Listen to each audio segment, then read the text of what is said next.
మళ్ళీ నీళ్ళు యాడ్ చేసి మళ్ళీ మార్నింగ్ గనుక మనం పల్లీల నుంచి కూడా పాలు తయారు చేసుకోవచ్చు. నువ్వులు కూడా అలాగే చేయొచ్చు. ఆల్మండ్ కూడా. సో, ఆల్మండ్ అంటే బాదాం అంటాం. సో, ఈ బాదాము పొట్టు తీసి మనము పాలు తయారు చేయొచ్చు. ఇది పాలను వాళ్ళకి అలా ఇవ్వచ్చు. పాలు కావాలి అనుకున్న పిల్లలకు.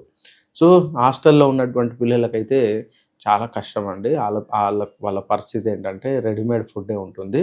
మాక్సిమం నా అబ్జర్వేషన్ ఏందంటే హాస్టల్‌లో ఉన్నటువంటి పిల్లలకు ఈ ప్రాబ్లమ్ చాలా ఎక్కువగా ఉంది. సో, వాళ్ళ పరిస్థితి మాక్సిమం ఏం చేయాలంటే రైస్ ఐటెమ్‌ను తగ్గించి దోస, ఇడ్లీ అట్లాంటివి తగ్గించి కార్బోహైడ్రేట్స్‌ను తగ్గించి protein supplements and protein food అంటే కూర ఎక్కువ తీసుకోవడము, లేకుంటే పప్పు ఉంటే పప్పు ఎక్కువ తీసుకోవడం.